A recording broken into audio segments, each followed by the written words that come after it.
So let's just have just a bird's eye view of the schedule of this course. Okay, so the schedule of the course is approximately, according to our tentative plan, it is of 7 weekends. Somebody was asking in the chat, it's Saturday and Sunday both, so we couldn't reply it then. So yeah, it is Saturday, Sundays. Okay, 7 weekends, which will be roughly around, you can calculate it to roughly 28 hours. But yes, it can be 2 hours less or more, depending upon how we go ahead with the course. Okay, and okay, one second. Yeah, so this is the first weekend. Okay, today and tomorrow. Weekend means Saturday, Sunday. So the first weekend will be almost covering the general understanding of computers. Okay, because it's also a demo class, and there can be some students from some colleges or maybe some branches. Even we have, it's not that everyone is from electronics or computers. There are some mech students, there are some civil students. So it is possible that somebody, we will have a discussion from scratch. We'll start a discussion from scratch about computers. Okay, and yeah, in the second, third and fourth weekend we'll be going on programming. Okay, some of you can ask which language. So the first thing is, language doesn't matter much. Okay, the main thing is to the understand the algorithm. So once we start building the algorithm, we can do it in any language, but for here, for our purpose, we will be using C. Okay, we'll tell you how we'll do it and about the environment and everything. And the fifth, sixth and seventh weekend will go about the Arduino projects. Okay, the software we'll use, Tinkercad, will guide you. I think maybe you've already been guided, or maybe we'll guide you in installing it, and then we'll do demonstration on that. Okay, if you have the book, if you have downloaded the book, then you can go through that if you want in advance, but I know that engineering students won't do that. Okay, so first topic is computer.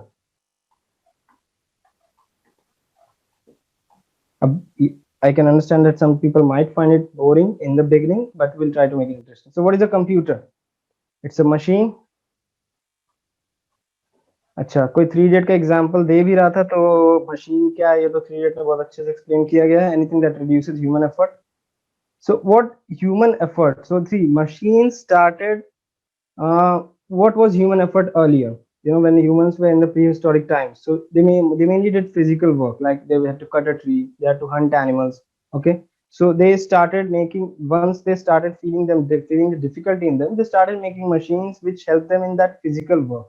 Okay, so physical machines, it's not a technical term, I'm just telling that machines which help in the physical work. Can you guess, someone guess the first invention which was a physical machine? I can't see the comment box from here, but I'll tell you, it's the wheel. Okay, fine. Yeah, so it was the wheel, right? So humans primarily did physical work, and so they invented machines that help them in physical work. Okay, then they came, so their machines किस तरीके से शुरू हुए, like levers. Okay, hammer were a machine, right? Levers were the machine. Inclined planes, if they had to raise something to a height, these were all physical machines, right? Then bullock carts. So यहाँ से सारा game शुरू हुआ. Then as humans evolved, technically, intellectually, they had a surplus of information. Okay, that information that they had to share, they had to communicate, they had to transmit. So they started thinking about getting some machines which help them in mental work. Okay, which was the first machine, not machine exactly, but which was the first technology that was invented to help humans in transmission of information. It's a very simple thing. It was paper. Not exactly paper, of course. Before paper, there were cloth pieces which were used, and we also did writing on metal sheets. But technically, the first thing that was invented as a helping in mental work was anything that we could write on, because that worked just like our pen drives. It helped us in storing data, in taking data from one place to another, and to pass it down generations. Okay. Now, this paper, after that, we started evolving many more mental machines. Like mental machines means which help in our mental work, like pages. They are no more used. Fax machines, and similarly, there are many machines. And then we came to computers. Okay. We also have mobile phones. They also a form of computer. In fact, any machine which thinks. That is why the title of the book is Thinking Machines. Any machine that can think is mostly in general understanding, it's a computer. Okay. Now we can see about the some generations of computers, how they evolve. So we'll just a picture, which is a piece of information. Just, well, let's see it and finish it. Okay. So these things started with the starting of vacuum tubes. Then came transistors. Transistors is an electronic device. You'll read about more about this if you're in first year. You'll read about this in basic electronics. There'll be a subject. Okay, so there you'll read about it. You basically have three probes. I think you can see that. And the motherboards that we have today, they have millions and millions of transistors. So these are the very basic structures. The first smart thing that they brought into electricity was done by transistors. Of course, diode was a little bit, but most importantly, it was transistors, because transistors have the capability to help you to control the amount of current in several ways. Then transistors were piled up to make ICs, and then of course we have microprocessors. Now here the game is changing. Artificial intelligence. Okay, artificial intelligence is helping machines to do something that they have never ever done before in these phases. That is to create or design things which they have never been shown. Okay, till now machines have been able to do only things, replicate, or do some slight modification and things which have been shown to them, which is the basic concept of machine learning. They're not going into that, but just for an overview. Anyways, now one interesting thing about computers is that it's a binary device. We'll read more about this in the today's class, but the first thing, I think this much you all will know, that it only understands 0 and 1. So it's so interesting that with zeros and ones, it is able to make games, project games. It is able to understand lyrics, and everything, video games, videos, movies, everything, just with the help of 0 and 1. So how 0 and 1 is converted into useful information, we'll see a glimpse of it in today's class. Okay.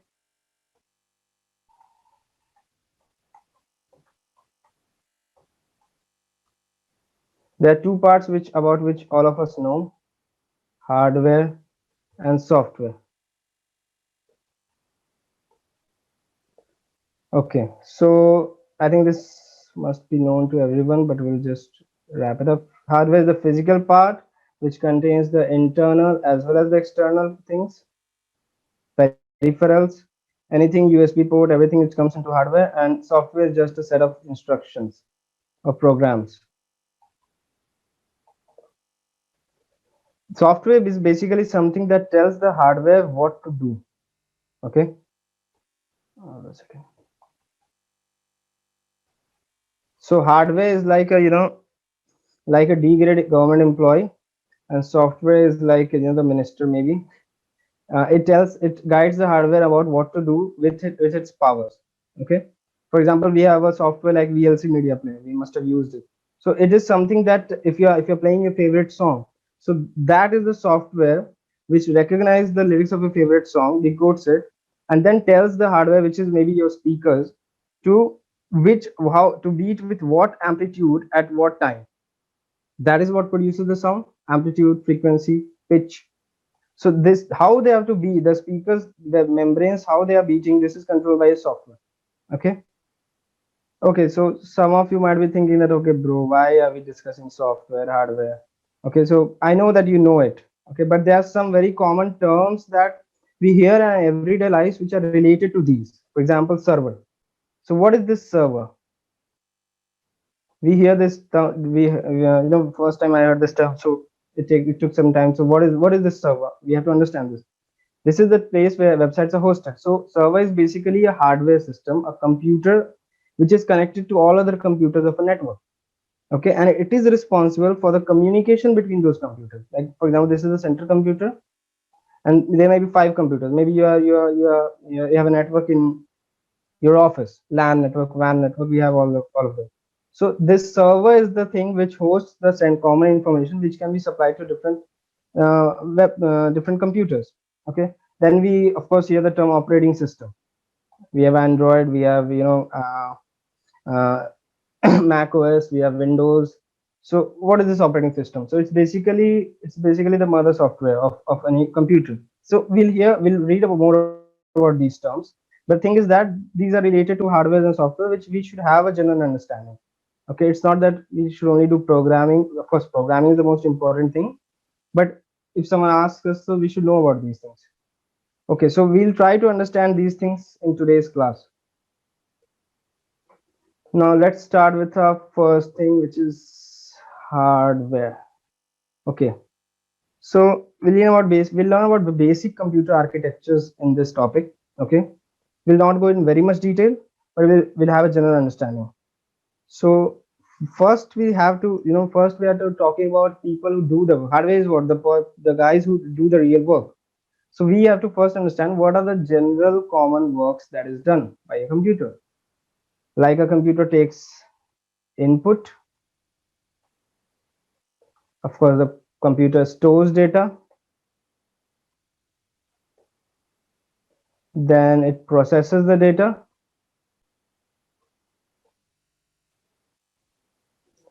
then of course it produces the output,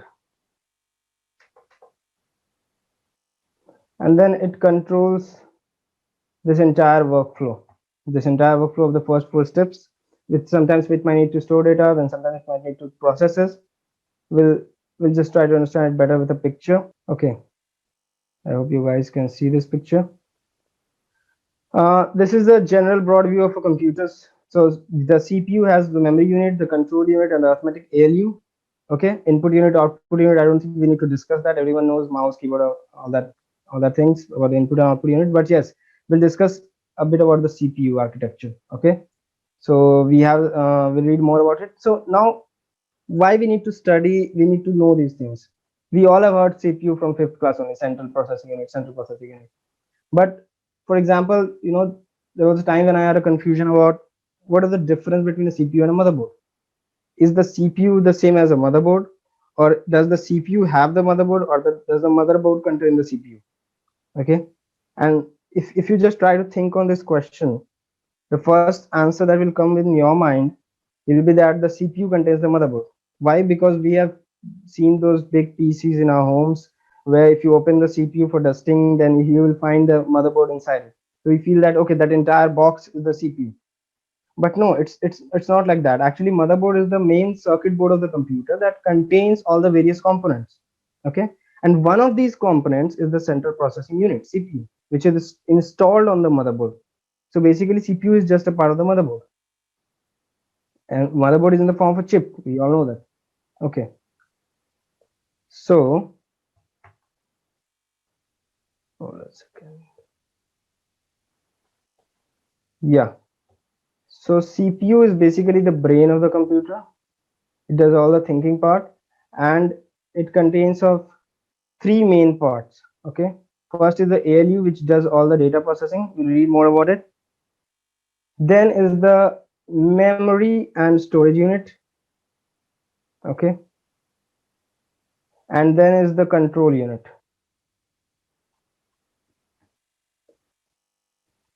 Now here we have written two words, memory and storage. Don't they sound very similar? What is the difference between memory and storage? So the difference is, see, when we are talking about a CPU, the best way to understand is that it is a very bad replication of the human brain. We have just tried to replicate the human brain. So when we are trying to understand, even this logic will come even when we are trying to learn about programming. Okay, so when we are trying to understand, we just have to, when we are trying to write an algorithm, we'll try to think on it from the human mind's perspective. Okay, then how will a human mind try to counter the problem? If you think that way, it will be easier to find the algorithm. So the CPU is also like a human brain. So we have a memory. Sorry. For example, we have memorized so many things. They are in our memory. Maybe our school memories, college memories, our friends. But is it not possible that you might forget many of that? Right. So that if there's some important information like a passwords or anything, or the any important piece of memory which you need to preserve, so we store it. How do we store it? We write it in a piece of paper, we write it in our notes, we write it in our diaries, wherever you want. So similarly, the CPU also has a memory which is basically volatile. Volatile means it gets deleted, and storage, which is more like a permanent memory, permanent storage. Okay, we'll see more about memory and storage because these are some important parts, and of course then we'll see about the other parts as well. So of course you got a general understanding of the memory, but let's see how it works for the computer. So it is basically remembering things for a finite amount of time. That is what memory means for us, and that is what memory means for the computer. Finite time.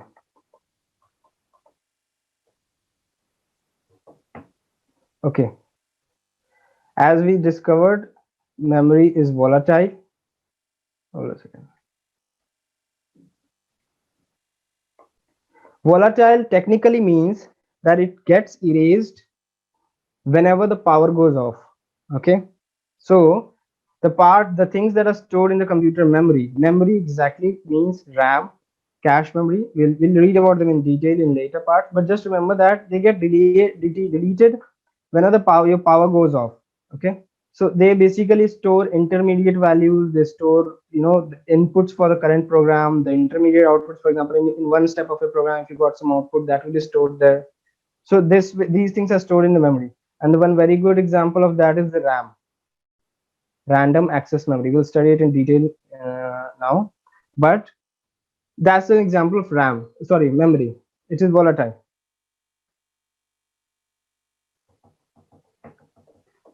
Okay, and the opposite is true for storage. Okay, it's more like a permanent. It's like writing in your diary. uh,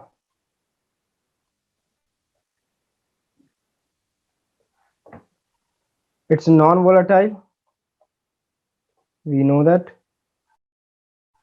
And one example is ROM, read-only memory. And of course your SSD, they also come in storage. Okay, so we'll understand these things in detail, but first start with RAM. Let's first start with RAM. Now this is something we have heard so many times, and if you are already using a laptop, so and if you're a gamer, so you must have heard that अरे यार RAM बढ़वा लेते हैं. Some games, if there's a buffering in the game, so that will improve, multitasking improves.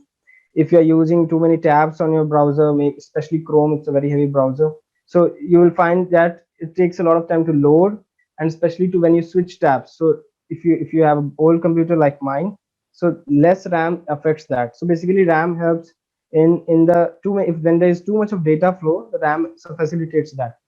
But let's see it properly. Okay, we all know the full form, so I don't need to write it. Random access memory. Okay, this is the working memory of the computer. Just remember it. What is the working memory? Like it's the short term memory. You can remember, I was giving the example of studying one night before, no? So it comes from there. Even I got that example when I was going through the RAM topic. So RAM is like short term memory of the computer. Okay, so when the computer knows that okay, this is something that I have to store only for a short amount of time, it will store it in RAM. It knows that it will get deleted when the computer goes off, but it is faster. So the information is very fast, accessible at a very high speed. Even in RAM there are different types.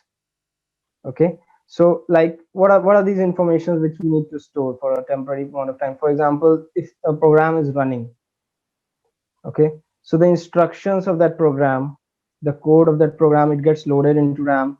Then if there are some intermediate values,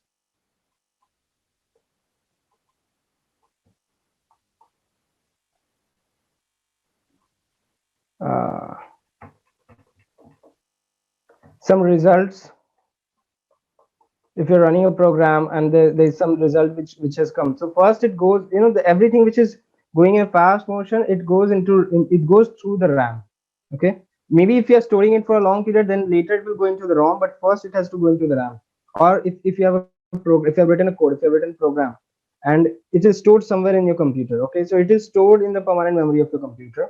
But now when you go into the command prompt and you try to execute it, first it will be loaded into the RAM. Okay, and then every instruction from every line of instruction from that program, from the RAM, it will be accessed by the ALU, and then the ALU will perform arithmetic logic operations, whatever it has to perform, reading those instructions controlled by the control unit. Okay, for example, for we can understand it by a very good example that for example, when you sit down to eat, okay, and if you're not Harshvardhan, then you'll if there is some halwa, we when we for example, if someone in your family has made some halwa, for example, halwa is a sweet dish if we don't know it. So it is stored in a bowl. I mean, after it is cooked, it is put in a bowl on the center of the dining table. Okay, but when you sit down to eat, you take out some halwa in your plate, and then you have it, right? Normally we don't eat directly from the bowl. So you can understand that the bowl is the storage, computer storage. The plate, your plate, is the RAM. Okay, and the program is the halwa. So the program has to be taken out from the bowl, it has to be taken in your plate, and then it is eaten, it is executed, whatever it is. Same happens with data. If some data is stored in your storage, but when you have to work on that data, the computer first uploads it into the RAM. Okay, now when you run a program, what happens is basically just see, the operating system, what it does, it allocates area within the short term memory, this RAM that you have now. The area is allocated within this RAM for executing those instructions. As I said, any program, the program is first uploaded into the RAM. For example, say you press K.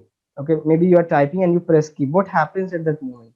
When you press K, the CPU accesses one of those locations to retrieve the bits of data, okay, which correspond to that key.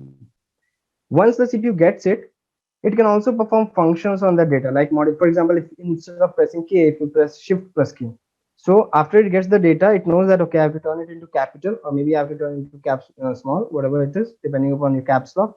So then the K is turned into capital, and then it is produced as output on your monitor screen.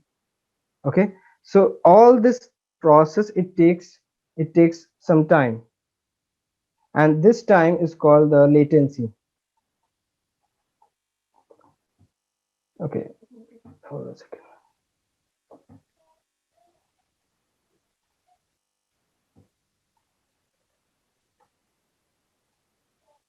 Yeah.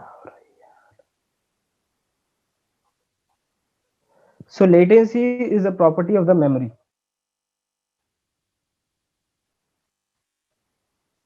Latency is a property of the memory. Earlier times, this latency was very high, used to be very high. Now we have reduced it, but when you're designing a computer, for example, if you're a computer designer, so latency is a very important factor. Okay, but along with this latency, if you want to improve the latency, you want to decrease the latency, but there will be some challenges. Like for example, if you want to make the computer very fast, then you have to maybe add more chips. If you add more chips, the size of the computer will increase. Now that is also a limitation. We want the computer to be on our pockets, right? Then the cost of the computer will increase. And if you cut down on the cost and the size, then latency will increase, which will decrease the speed of processing, which will decrease the speed of processing. Sorry, I got a call. Okay. And because program instructions, they need to be processed quickly as well as continuously. These location, I told you, that when we press key, the CPU accesses that location in memory.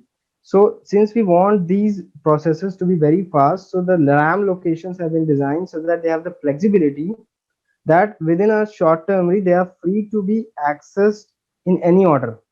It's not that okay, after first cell you have to access the second cell or third cell. They can be accessed in any random order, and that is why the name is random access memory, because the memory slots can be accessed randomly. Okay, I'll just give you a 5 seconds break to absorb any information if you want.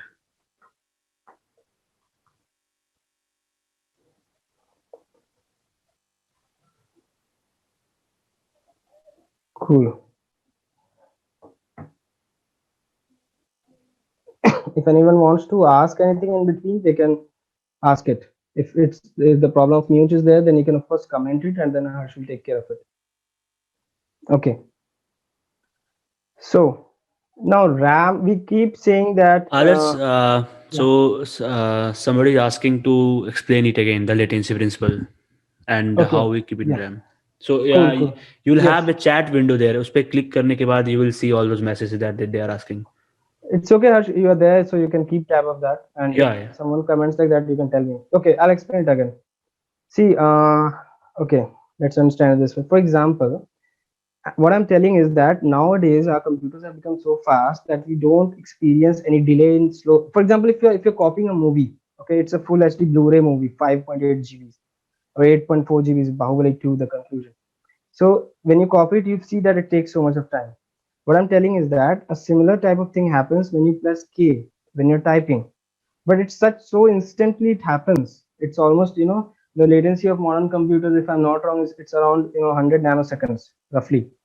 So roughly one general idea. So 100 nanoseconds so less that we don't feel that, but the process that happens is very similar. For example, if you press K, okay, so the CPU gets a signal and it has to address take up a memory from the RAM where it knows that okay this thing is K, and maybe along with K if you press shift also, just assume. So depending upon K, the CPU accesses that particular memory cell, it retrieves the data, then it works on it, manipulates it. For example, if you're pressing 2 plus 3 in Excel sheet, so it also knows that it has to do some operations, and then after doing that operation it produces the result.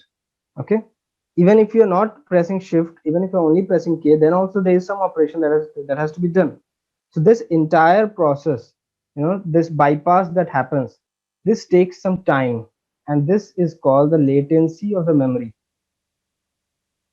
Okay, it depends upon the memory. For example, देखो इसको एक common example से समझते हैं.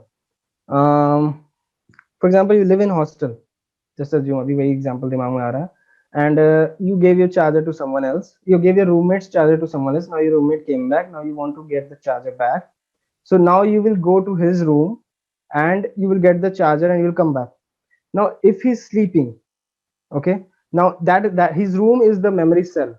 Now if he's sleeping, he will take some time to open the gate, then he will switch on the light, and then I will find the charger, and then he'll give you the charger. So it will take more time, right? This is the latency. So it depends upon the memory type of memory that you're using, how much latency it will take. That is why we store different things in different places. Okay, that is why the program is first uploaded into the RAM, so that the instructions can be uploaded and processed faster. Okay, so this is the latency of the memory. If the finally the output is displayed, if you have to decrease the latency, what you have to do is you have to either add more chips. Okay, I mean you have to increase the size, and of course the cost will also increase. Then the latency will come down. So this is a trade-off. Do you see? For making latency less, I mean increasing the speed, your cost and size will increase. And if you have to keep the cost and size less, then your latency will increase, which will reduce your speed. Okay, so this is the one of the challenges that computer designers they face. Okay, is it clear? The person who was asking, if it's clear, then we can move forward. Okay, I'm guessing that it's clear now. Okay, so this is what we learned about RAM. Now एक ये भी term you must have heard many times, that especially in phones, and if you have an old phone, then you might say that okay, yeah, my cache memory is totally clogged, I know I need to clean it to improve my device performance. We clear the cache memory of different apps. So when I first used of you, so we felt that okay, it's some kachra box, okay, where all the kachra is stored. We are just clearing it so that our system becomes clear. Okay, and when I if I tell you that this kachra box is the most expensive and the fastest memory of our system, any system. If you're using computer or mobiles, this is the most expensive and the fastest memory. It has the least latency. Its latency is minimum in your all among all your memory devices. Now that then it has some respect. Earlier I didn't used to respect it. Okay, so where is this cache? What is this cache? Well, let's see a little bit about it. Okay, so the RAM is actually of two types: DRAM, which is called dynamic RAM, and SRAM, which is static RAM. Okay, now what is this dynamic RAM, what is this static RAM, and most importantly, what is the meaning of dynamic and what is the meaning of static in this term? Okay, so let's look a little bit about DRAM. See, DRAM is the normal RAM जिसकी हम लोग बातें करते हैं ना. Okay, let's get 8 GB of RAM, let's get 16 GB of RAM. That is basically DRAM. Okay, and we'll see why this term dynamic.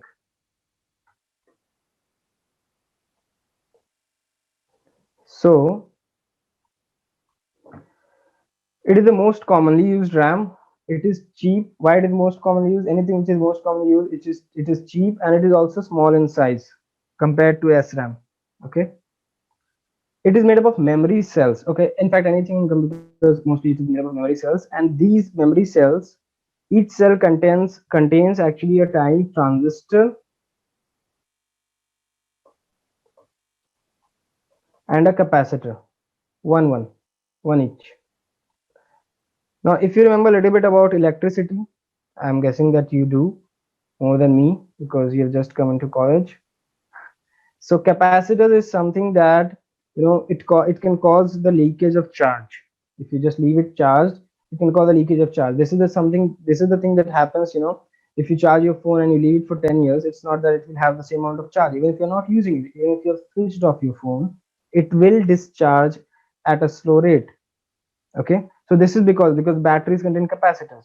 So capacitor is something that can cause leakage of charge, and by charge here we mean information. Charge corresponds to information. So dynamic RAMs, you know they can only hold data briefly. Briefly means their data will evaporate. Even if you have given power, the data keeps evaporating periodically. So that is why it's called dynamic. Okay, the data is not at rest. It will fly away if you can't impress it. Okay, so therefore dynamic RAM, it requires periodic charging, okay, which is called refreshing.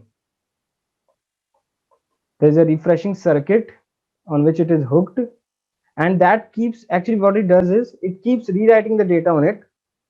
The data keeps evaporating and the refreshing circuit keeps rewriting the data so that to preserve the data for our use. Okay, so that is one of the challenges of DRAM. Okay, but as we know, and that is also one of the reasons why it is slow, but slow compared to SRAM, of course, but it is really fast. And that is one of the, but yes, but since they are cheap and they are smaller in size, then we use that is why we use them. They have a latency of roughly, that's what I said, 100 nanoseconds, I think, just to give you an idea. Okay, roughly about 100 nanoseconds, that is the latency of DRAM. Now what is this SRAM?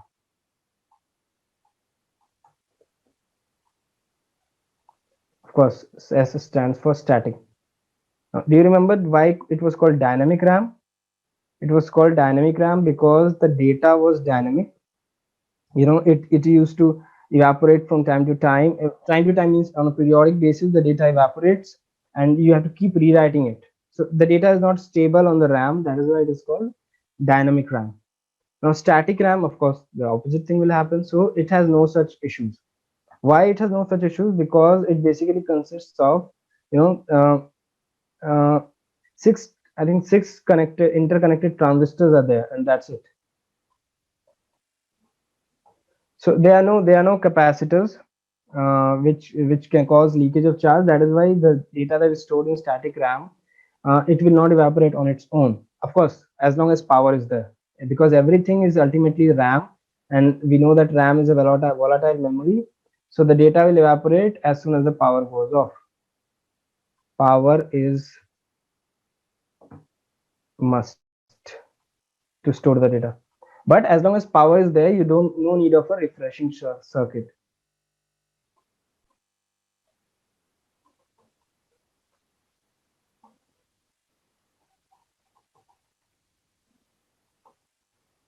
No need of a refreshing circuit. Okay, now this SRAM is what we call cache memory.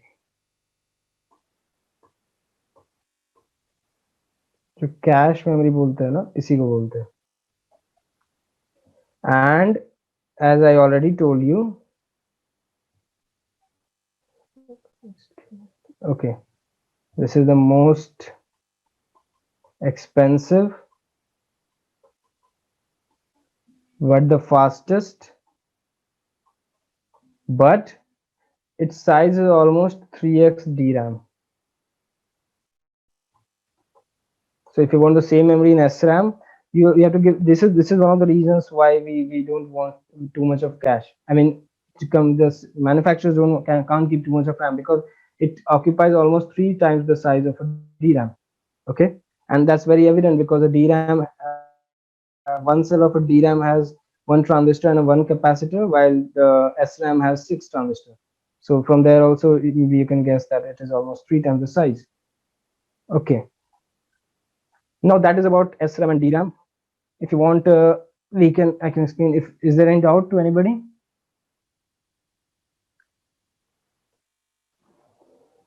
If anybody wants to absorb some information, or they want to ask something, or they want to add something, they can tell.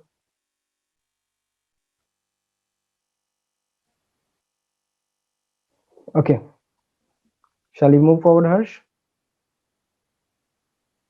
Yeah, that's totally. Okay. Now let's have a look at how the computer sees and stores and processes data.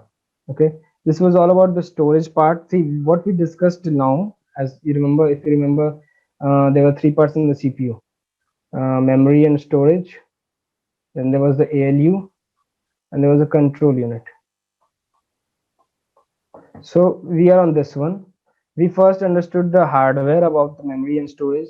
Okay, RAM, it's 2 types: DRAM, SRAM, and then we read about the ROM.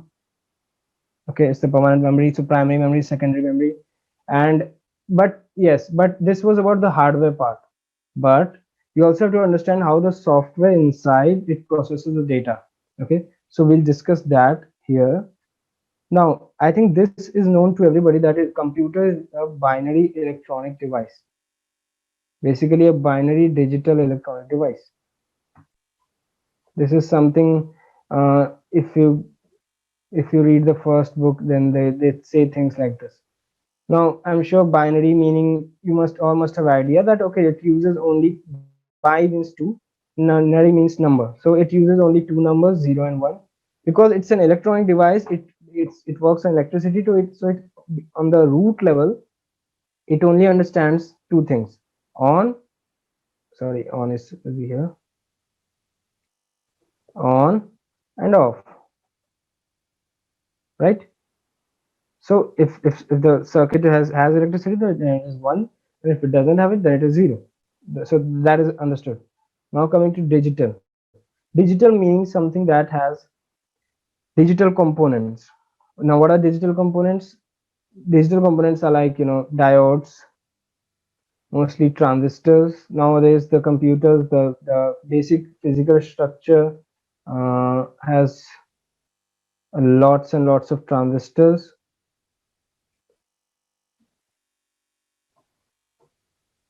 So all these are part of the digital electronics. So binary digital electronic device. This is a computer. Now, if the computer only understands 0 and 1, then this means that everything on a computer's memory and everything that the computer does, even the instructions that it gives, all those are somehow the combination of 0 and 1. Okay, and that is true. I'm not sure how many of you have. I think you must have read about the conversion from Boolean to hexadecimal and decimal. So those are the parts of those. If you have read about those things, we're not covering those things exactly. But yes, that is the representation of a number. The number from our system, like decimal system, is how is it represented in a binary system. Now, like for example, bits. Okay, K Ishan Rao. Okay, does anyone want to say anything? Okay, Harsh. Okay, fine. Binary digits. Bits are basically binary digits. Okay. Now the question is, you all must be knowing that okay, 1 byte is equal to 8 bits, right? But has this question come to your mind ever that why 8 bits? Why not 18? Why not 18 bits equals to 1 byte? Who decided this? Why was it decided? Why was it decided okay, only 8 bits will be making 1 byte? So this is something that we need to understand. Okay, and it's also an interesting fact. And apart from that, it is a curious question that might have came across in many of your minds. So, for example, see, every bit of information, it is basically stored in a memory cell, right? And in our common day-to-day conversation, this memory cell only we refer to as by saying bit. Okay, but actually, this is the memory cell where that bit of information is referred, is put, placed, stored. So for example, if there is one bit, for example, okay, if there is one bit, what are the how many possibilities of numbers can be here? We can have either 0 or 1. There are only two possibilities. Now there is 2 bit. I mean, like this, two memory cells. So what are the possibilities that can be present there? 0 0, 0 1, 0 1 1. So there are four possibilities. That is 2 to the power 2.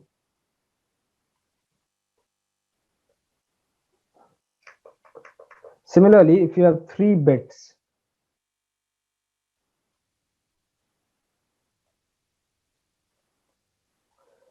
I'm not going to write all of them, but you will know that okay, 2 to the power 3 equals to 8 patterns or 8 combinations. If you have read about permutation and combination, it will be much easier for you. And even like that, you can guess that okay, 8 patterns we can make with 0 and 1 to occupy these 3 bits.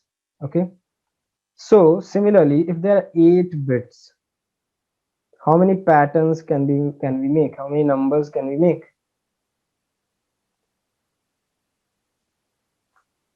It will be 2 to the power 8, which is equal to 256. Now, what is this 256?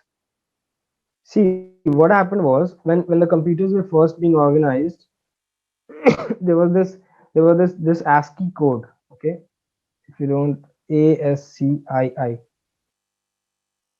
American Standard for American Standard. I think it's American Standard Code for Information Interchange, something like that. Okay, so it's basically a code. It's like a rule book, which at that time, it when they made, for example, you're making a computer for the first time, so you'll first try to think, okay, how many characters my computer should understand, okay, in from real life. So when they made a list of characters, they first in ASCII they made a list of 256 characters, like small abcd, capital abcd, comma, semicolon, even your white space, the space that you have, so that is also a character. So like this they made a list of 256 characters, so they wanted to get on a set standard which can occupy, which can cover all of any, represent any of those 256 characters. See, they we have 256 characters, so they wanted to get on a standard which can store any of those 256 characters. That is why they call it 1 byte equals to 8 bit, because Using those 8 bits, you can store any all of these. You can represent any of these 256 characters. Okay. Now I want you to do a small kind of demonstration for yourself. Okay. All of you just you can minimize the window and just go on your desktop. Okay. Go on your desktop screen, right click anywhere, go in new and select a text document. Okay. Select the create a text document and type any 3 magical words, whichever you like or anything that you like in the text document.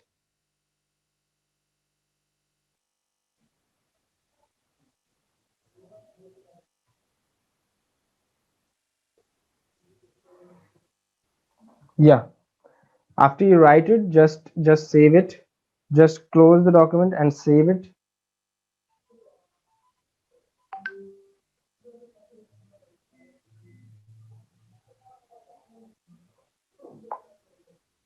Yeah. Now you just go to the properties of the document and see the size of that.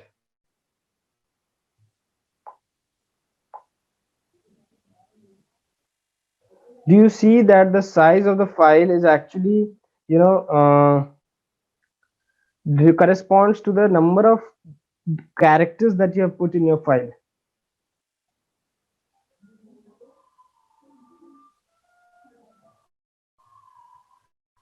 Yeah, I can see the comments. Let me see. Harsh, are people doing this? So if you are getting 0 bytes, that means you are putting 0 letters there, 0 characters. So others, basically what he meant to say there was, if you so you have 256 characters in total, and in 1 byte you can store any one of them. So each one of those characters can be stored in 1 byte. So if you will write, like, my name is Hers, Harsh. So if I'll write Hers and I will put in a notepad and I will save it, so that will be of how many byte? It will be of 5 bytes actually. Mine. HRSH 5 bytes. Yeah. So if you are getting 7 byte, then you must have put 7 characters there. 20 byte, then you have put 20 characters there. So that is actually visual representation of so what you have done there. Yeah, space is also a character. So everything is a character in computer language. So you will place so everything you will see in the keyboard, all those things are characters only. So if you are getting 4 KB, that means 1024 into 4, that many characters you have put there. Yeah. Got it? Got it? Okay, that was basically what we wanted to show. If someone is getting any issues in doing this, what we just did, a small kind of demonstration, so So you you can have to do it in text file, basically Notepad. Please do it in Notepad yeah. and then check it. So in Docs you will get wrong. In Notepad, write anything of 5 6 7 characters and save it, and then check in the properties what is the size of that file. You will see it yourself. Yes, everyone please do it so that you can understand what how this character and storage thing works.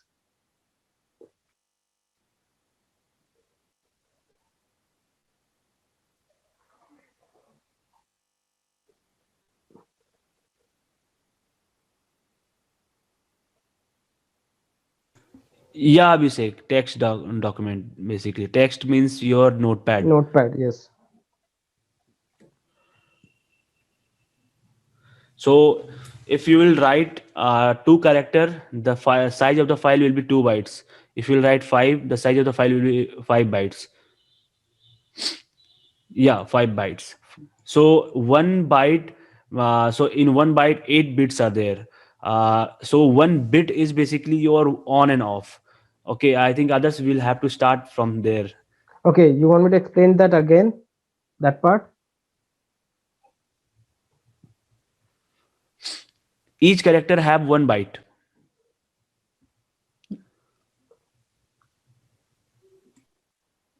Okay, I'll explain it again in this way. Wait, hold a second. For example, if there are 8 bits placed side by side, okay, like this, 4, 5, 6, 7, 8. Now, for example, take anything randomly. For example, put 0 1 1 0 0 1 0 1. Okay, so this is basically one byte of information. Okay, and this in ASCII code, this will correspond to a certain character. Okay, for example, just for example, it corresponds to capital A. Just assume the ASCII code for capital A, if I'm not wrong, is 65. Okay, so if I'm just assuming that if you convert it into decimal, you get 65. So this means that it represents capital A. So now if you in your text file, if you have written capital A and you have stored it, this means what? That you have actually in the eyes of the computer, you have written this. You have written this. If you have written this, then that file is actually occupying 8 bits, which is equal to 1 byte.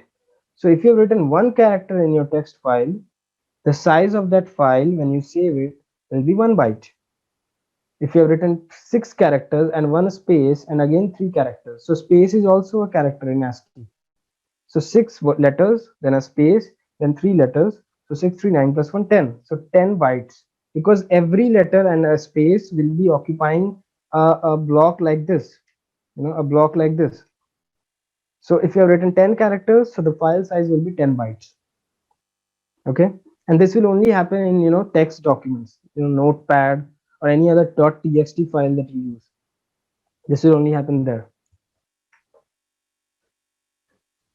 because in other softwares they are peripherals, there can be fonts and all those things which can get added. So those all also occupy some information, data, sorry, memory, I mean.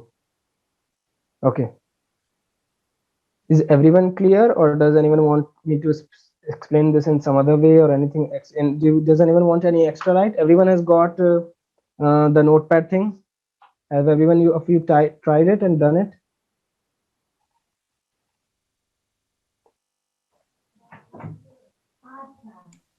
Okay, if you are seeing the information here, I will just write HARS, HARSH. So, am I audible? Yes. Okay, fine. So I will write hers here. So this is your first character, second character, third character, fourth character, and fifth character. And each one of them are taking one byte. So what I'll do is now I will save it. Okay. And I will save it anywhere in the desktop. Okay, fine. So this is my file name. Okay, and I will save it. And you got it here, right? Now I will click on right click on it and go to properties, and you will see the file size is 5 bytes actually. So each character is taking 1 byte, and I have stored 5 characters there. That's why it is 5 byte. Now I will put a space here, and I will again save it. Now I will again go to properties and open it, and you can see it is 6 byte now. So as you can see, in ASCII you will get 1 byte for one character, and this is how this is what he was explaining. So I think everyone, each one of us has got these things, and now we can like continue from here. Okay. I'll just take out the screen. Yeah. Thank you, Harsh. I was Thank not able you. to share my desktop. Yeah, I got the problem there. Yeah. Okay, cool. So we have got an idea of how the memory cells are allocated. We have got the idea of how they are picked up in the RAM, they are uploaded, they are processed. Okay. And of course, you know that, okay, bit is represented by small b and byte is represented by a capital B. Of course, that's not something. Now there come a very common confusion. Not confusion, but it is something that we have always done. For example, how many meters are there in a kilometer? 1,000 meters. But if I ask you how many bytes are present in a kilobyte, you will say 1024, right? Doesn't it make an anomaly? Okay, Ruchita probably entered the meeting. Harsh, I allowed it, if I'm not wrong.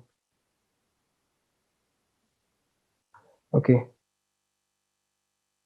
yeah, just give me a second. We used to do the game on this, and I think, yeah, actually my laptop had got discharged. So before it shut down, I had to put it in charge. Okay. Cool. So this is something which doesn't feel very right. So actually what is happening is that in reality a kilobyte also contains not 1024 but 1000 bytes only. Okay, and what we generally refer to or understand as a kilobyte is actually a kibibyte. This contains 2 to the power 10 equals to 1024 bytes, because a kibi, K-I-B-E, kibi means 2 to the power 10. Okay, and this is also many a times we also write it there this like capital KB. Okay, and but kilobyte is basically with small k. Similarly, this kind of confusion is also there in megabytes and megabytes and gigabytes and gigabytes. So what happens, this is why you'll feel that when you go to buy a 500 GB hard disk, say, okay, if you buy a 500 GB hard disk, you don't get 500 GB, because what we think when we say 500 GB is we say gigabytes, but we actually mean gigabytes. But the manufacturer is very smart, they actually give 500 gigabytes. Okay, so 500 gigabytes is basically, if you write it, it is 500 into 1000, it will be again 1000, and I think one more 1000, right, if I'm not wrong. Yes, because this is according to that kilo wala jo system hai, kilometer, and that system, according to that this 10 to the power 3 goes on getting added. Okay, but what we expect when we say 500 gigabytes is 500 gigabytes, which is actually, which will be every time instead of 1000 you will have 1024, because it goes by 2 to the power 10. So 1024, 1024. Now you can see that this is quite less compared to this. So this is what we expect, and this is what the manufacturer means. This is also why if you this kind of thing also happens if you live in a hostel, and if you try to get a Wi-Fi pack. So if you take some maybe MBs. So when they say me MBs, we think that okay, they are megabytes. Okay, we think that they are megabytes. For example, you take 100 MB pack. Okay, so you are feeling that they are giving megabytes, but they are actually giving megabits. Okay, and that is why we divided by 8 to get the actual speed in megabytes. Sorry, not this one.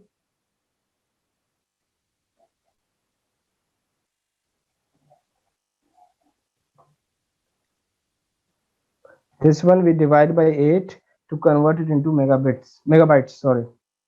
So this is a marketing gimmick that is done with us. They said okay, 100 MB, but of course you are not getting 100 MB. You are getting only 12.5 MB megabytes. Okay, so this is why a hard disk doesn't have the space that we expect it to have, and this was a doubt which I had when I bought my first hard disk in maybe standard 9 or something like that. Okay, now we have studied about the memory and storage unit, okay, of the CPU, just to do a recall, and we have also studied about the ALU. No, we have not studied about the ALU, but it is just like the data processing part. It does the arithmetic and logical operations. For example, addition, subtractions, comparisons. See, there's a difference between arithmetic and logical operations. I'll tell you in a little bit here. Arithmetic operations are like mathematical operations: addition, subtraction, multiplication, division. And similarly, logical operations are the operations that require the computer to make a logical decision. What do you mean by logical decision? See, these are just simple operations, tasks that you have to do. For example, 2 plus 5, 7. No brain application required. But logical operations require thinking. For example, if you have to decide who is greater among 5 and 7. Is 5 greater than 7 correct? No, it's not correct. It's wrong. 7 greater than 5? Yes, it's correct. So basically, these are logical operations where comparisons are required. Okay, when combinations are required. So these kind of logical operations, they they require the logical unit. So these both these kind of operations are performed by the by our ALU.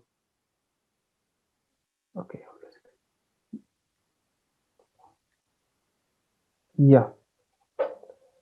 So these are the two parts that we have understood. Now come to the third part, control unit. If you remember, the CPU's third part was control unit. Now what is this control unit? Control unit is like he's like the Dadaji of the house. Okay, he doesn't literally do anything, but he controls and guides everyone else what to do. Okay, I should not write it here, but I'm still, I like this analogy. Okay, so yeah, so this is because he doesn't do any actual what do you say, data processing operations. He doesn't process the data, but he guides the different parts. For example, the ALU, how to process it, what to do with what data, where is the data stored, where is the address of the data, then it fetches the data. Okay, so these kind of data processing and data storage. It neither does data processing nor it does data storage. This was the question that came in one of the company's aptitude test, I remember. Just okay, so yeah, so now just to summarize,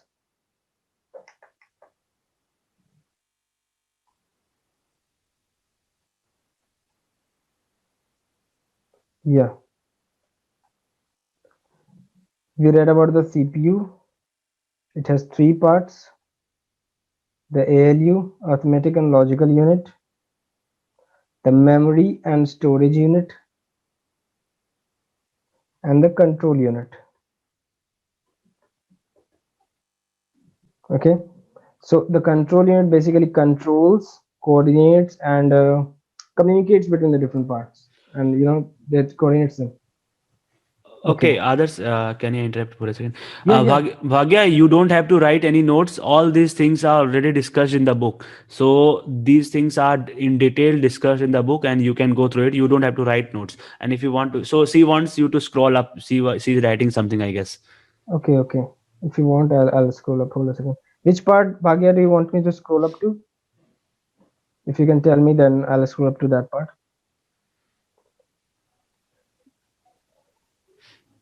Okay, okay, fine, fine. Yeah, Harsh, is it done?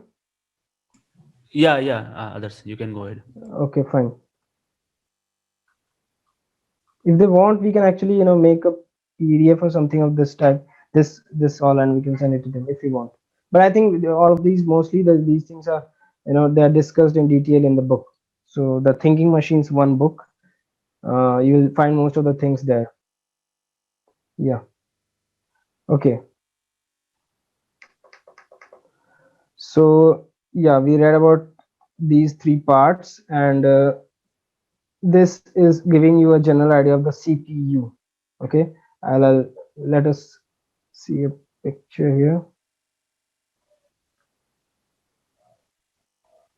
Okay, so this is basically the general CPU, ALU, control unit, and memory unit has RAM, ROM cache, and then storage. Okay, so memory and storage is there. This is just the picture to have a graphical idea. Okay, and this is also one of the pictures where I like the bifurcation, so I just kept it in case anyone wants to see. Okay, so computer has primary memory, secondary memory, and of course RAM is volatile. Then just write it. ROM is non-volatile. SRAM, DRAM, we know that. Program EPROM and EPROM, they are basically just programmable read-only memory. So the earlier read-only memories, they were like permanent. Okay, that you could not reprogram them. So sorry, you cannot, you could only program them once, and that program was hardwired. Then after that, then EEPROM came, erasable programmable read-only memory. So you could erase them, but that required a lot of hard. That was very difficult. Then came electronically erasable programmable read-only memory. So you could electronically erase the program and you could reprogram the ROM. Okay, so we have come till here. And the secondary memory is something which we have an additional memory wherever which we give to our computers. So they can be, of course, HDD, SSD. SSD, I'm sure you must have heard about it. It is solid state drives. They are the next gen thing, and they're very expensive compared to HDDs. So if your computer has booting issues, or in the startup part, it lags a lot, then you can try replacing the HDD with an SSD. Okay. And compact discs, we don't use them now on floppy disks. Magnet tap was like the compact disk. It was before, it was the first disk, in fact. So it was like a magnetic strip, and you must have seen that oh, that old in movies, you might have maybe seen that old, there's a big disc, and there's a tap on that to play the music. So that was the magnet tap way of storing data in magnetic strips. Okay. And in that, if you would notice, the disk, it rotated quite slowly.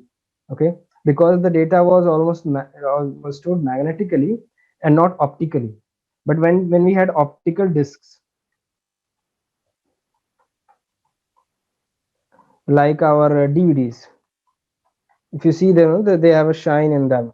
There are so many colors, like if you can see like that. So they are optical discs. So they rotate. If you can just take out, if you have ever taken out the running disk drive of maybe of a PC, you will see that they rotate quite fast compared to these magnetic taps. Okay, because they don't need to run so slow. So the data, the accessibility of data from optical disk is way faster. You must have seen in earlier, before, if you remember, before we had pen drives and all, so we used to buy good quality DVDs, then the speed of copying the information, it was faster. Okay, but one demerit of these were that data got eroded very fast, because it is present physically, especially the magnetic tap. Okay, so the data can get eroded, and the lifetime of the data was less. We had lots of movies and games which were in DVDs and CDs, and if you try to fetch them after a few years, then you won't be able to. It's not that data doesn't erode from pen drives, but they have a longer lifetime, much longer lifetime. Okay. Now we have read about these parts, and we can understand these from a simple example. Okay, just to wrap up and summarize. For example, see, as if you remember, I told you that the CPU is just like a bad replication of the human brain. It's faster, of course, but it's a very bad replication. So it works just like a brain. So we can understand it by an example. For example, if I ask you to add uh,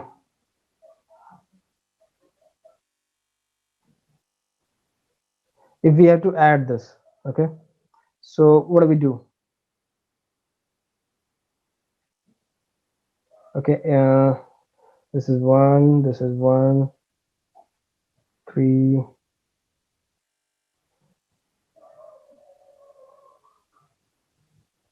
Okay, if I'm not wrong, then this should be right. Now what we did was, now let us just analyze it from a computer's perspective. Okay, first you give the input. Hold a second. First we give the input. This is the input and this is the input. Okay, so the input is, okay, the CPU knows that, okay, the input has come. Now since it has to process that input, that's these two inputs are uploaded into the RAM. Okay, then the CPU identifies, the control unit identifies that, okay, addition has to be performed. So the addition program is also uploaded into the RAM. Okay, and the instructions are accessed. Now the ALU gets activated. Okay, it is ready to, okay, add. Okay, tell me what to add, tell me what to add. Now control unit knows, according to the program, that, okay, from the ones digit we have to start adding. So it will tell the ALU that okay, add the ones digits. So the ALU will add 8 and 3. Now in this entire addition process, what are these? These are intermediate results. They're not the final result, but they are intermediate results which are important in the process of getting the final result. So these intermediate results, they are stored in the RAM, okay, so that they can be fetched very fast, and also they don't need to be stored permanently. So as soon as 8 and 3 get added, okay, that one, that for example, I'm just giving an anomaly that okay, this one which is an intermediate result, it is maybe stored in the RAM. Okay, similarly the ALU get now control unit directs the ALU to to go on the tens place and do the addition, and also the ALU then fetches this one from the RAM and adds it to the sum of 7 and 5. So 7 and 5 is 12, and then this one gives you 13. This way, these intermediate results which are stored in the RAM, they help in the production of the output, final output. Okay, and the final output which is achieved, where is it? It is also right now in the RAM because the program is running, so the final output is also stored in the RAM, from where it is produced on the output device, whatever it is. Okay, and then if you want, in case you want your this output to be stored somewhere, I mean it is of a later significance, then this output is shifted into the ROM. Okay, or maybe some secondary piece of memory. And if that is not required, then this is done. For example, if you just do it in your calculator and you don't need to store it, then as you switch off the computer, this data is volatile from the RAM and therefore it goes away. So this is a general overview of what we studied till now, with what we saw till now, not exactly studied, and how it works. Others, someone is telling those if you can repeat it again. So this is like they need to observe it. Okay, sure. Yeah, I feel that sometimes I go a bit fast. The class of 2 hours finished almost in 1.5 hours. You can tell me, guys, you can tell me if you feel that I'm going too fast. You can tell me. This is maybe one of my demerits. Okay. Okay, so I'll explain it again. Hold a second. Yeah. See, just like for example, assume that this question was given to you when you were in second grade. So what is the first thing that you observe? Okay, two numbers have come to me. So these are the inputs. So the CPU, especially the control unit, identifies that these are the inputs, and what it does is it says that okay, for example, guests come to your house. What do? You look that okay, 5 guests have come, so where should I make them sleep? So I you look for places of where you can give them a place to sleep or a place to sit, right? Similarly, these are some information which has come from outside. So the control unit has to first allocate them memory. Okay, if you just imagine, if you don't remember the question, can you answer it? No. Can you solve it? No. So the what is the purpose of the CPU? To solve these questions. For solving, first it has to keep it in a memory, short-term memory, just like we do when we study one night before the exam. We keep it in a short-term memory. So the CPU, the control unit, I'm always saying CPU, okay, the control unit allocates memory into the RAM, okay, and into that memory these values are written first of all into the RAM, because it has to work on it. If you're just storing it, then they will be stored in the ROM, but I'm assuming that you have to add them, so they are stored in the RAM. Now what the control unit does, when guests have come, what do? Then you call the cook. Okay, start cooking for 5 people. Okay, and then he will ask you, okay, what shall I cook? Shall I cook halwa or rasmalai or whatever you want? So you give them instructions. Similarly, the control unit calls up the ALU. The ALU, and also it identifies that okay, addition is the process that we have to execute. Okay, so the program for addition, there must be some program for addition. How to add? That is uploaded from the permanent memory into the RAM. Why? Because RAM is the working memory. So now we have to do addition. So the addition program is uploaded into the RAM. Now this program has instructions. It is a set of codes. What is the program? It is a set of instructions, set of codes. Now those codes, when they start getting executed, okay, then the ALU knows that okay, according to the first code, I have to first add the ones place numbers. So it is told by the program that okay, you have to add 8 and 3, just that. So it adds 8 and 3. Now it gets 1 and here and 1 carryover. Okay, now what is this carryover? This carryover is inter intermediate result. Means this is not the final output, but it is the output which is needed to get the final output. Intermediate, between.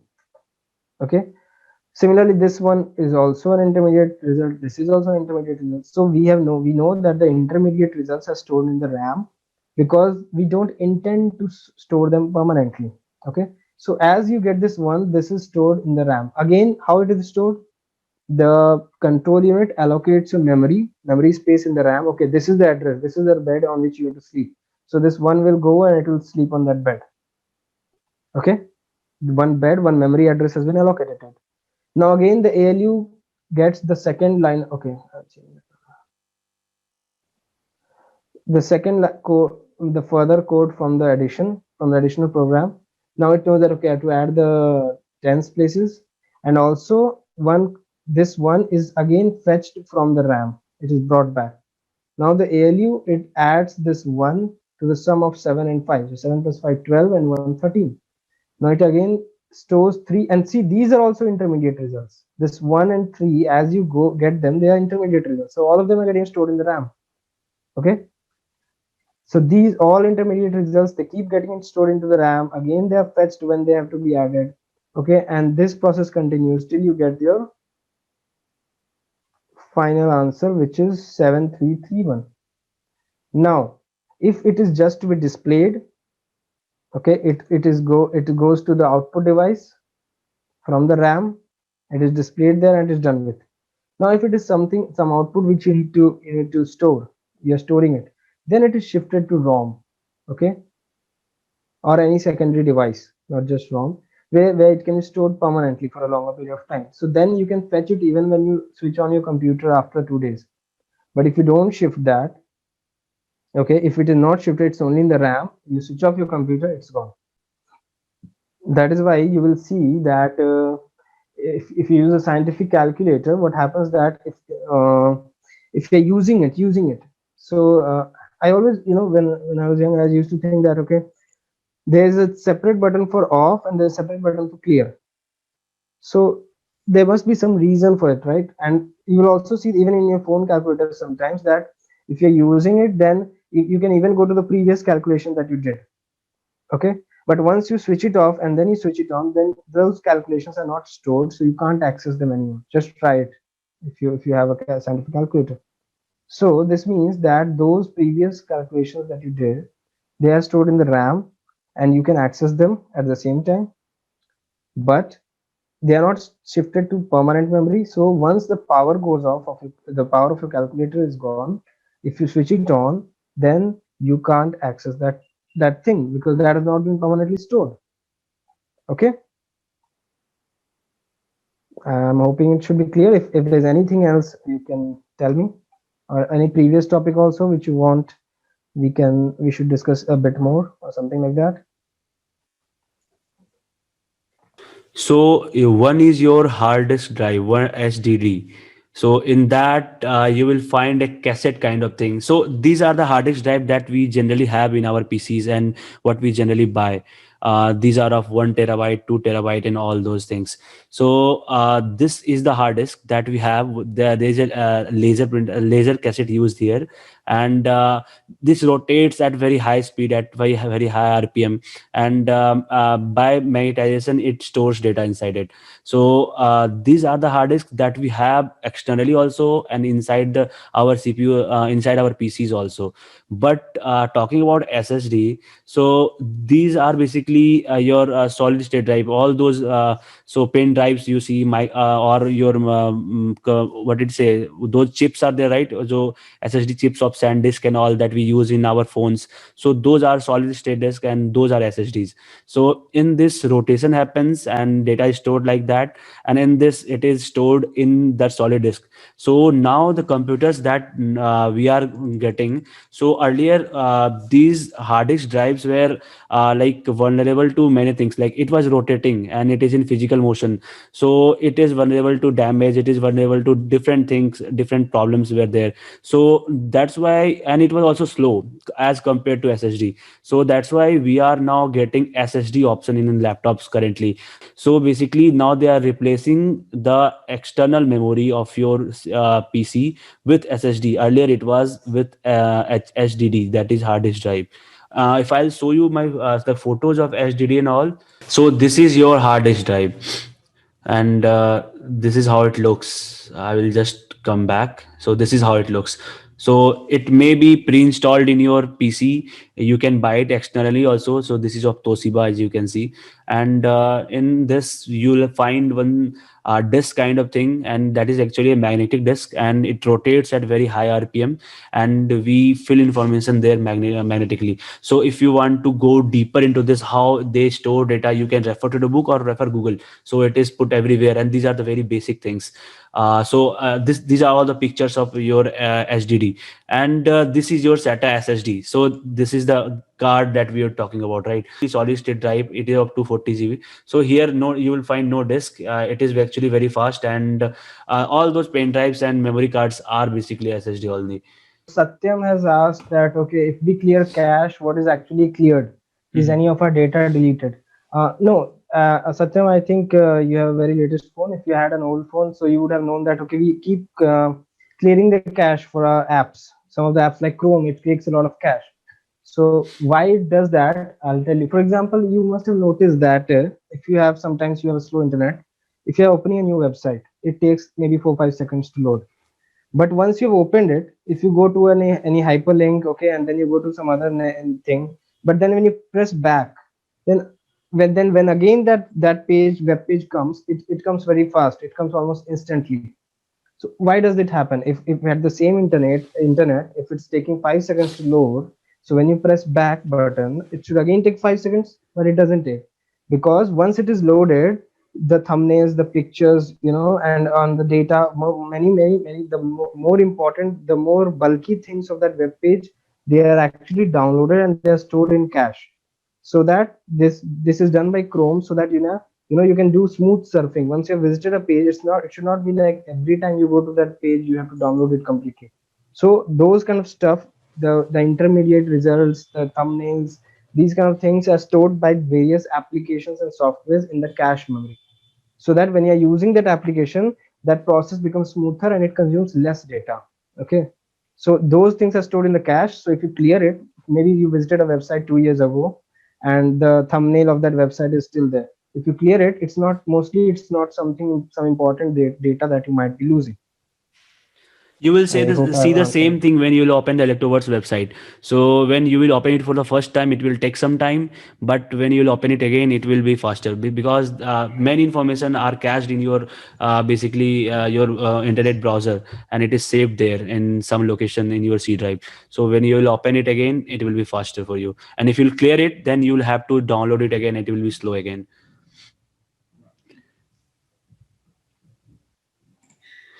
So if you can see the window here, for keeping your one character, it will take 1 byte of memory, and in 1 byte, 8 bits come. So your 1 byte is basically your 8 transistors going on and off in a you can say in a fixed manner, so that every time a similar pattern will happen, the computer will recognize that it is A only.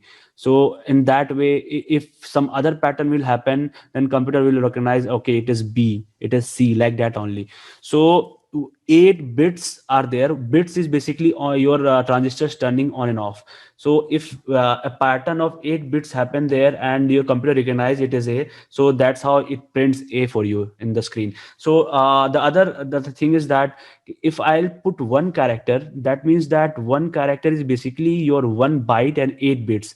So if I'll put 5 characters, then the disk or the space needed to keep those 5 characters are basically sub 5 bytes actually. So if I'll put others, ADARSH, so as you can see, this is your 1 2 3 4 5 6 characters are there. So for storing this six characters, you will need 6 bytes of memory, right? And I will show you, so you can see it real time. I will just save it in my hard disk somewhere. So I'll put it in like desktop, and I will put some name here. Okay, and then I will put save here, and then again we will go back. So I will click on properties, and you can see, so if my screen is visible, you can see total bytes of memory is 6 bytes here, because we put here ADARSH. Now I will put a space, and then I will put let's say plus mark. Okay, so 6 plus 2, 8 byte of memory it should have taken. So let's see what happens there. So I will again close it. I will again go to properties, open it, and you can see 8 bytes of memory it has taken in your PC.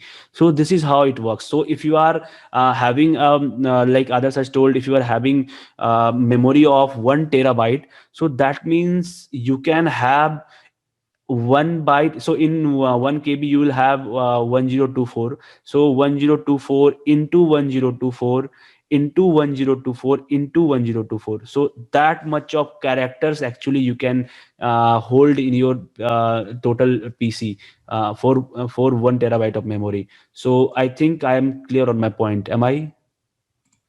Okay, that's a good question. See, Rohan, as I said about, I think maybe I keep myself clear about cache. Cache is the, the data of the web page which is stored just so that when you next time when you load that web page, that loading time is reduced and your internet usage is also reduced. Okay, so though that is stored in the cache memory. Okay, but cookies, you must have seen that. Okay, many a times when you visit some website, they ask you to allow cookies. Why do they want you to store cookies? Cookies basically store the preferences of the user. For example, if you must have observed that, well, the best example is YouTube. When you go to YouTube, they keep showing the videos that are specific to your interest. How do they know? They store your preferences, the videos that you watch. They store them in the cookies, and they process that data to know that, okay, this is the kind of videos. If you're watching Kapil Sharma videos, they'll keep showing you Kapil Sharma videos. So cookies are user information which is stored in the user's device only, but they are useful for the servers. So Okay. even if you are having a saved password and username, that is Yes, basically your login cookies details. working. Yeah, login Login details. details are stored in the cookies. Yes, I was coming to that. Thanks, Harsh. Yeah. So I hope we have made this clear.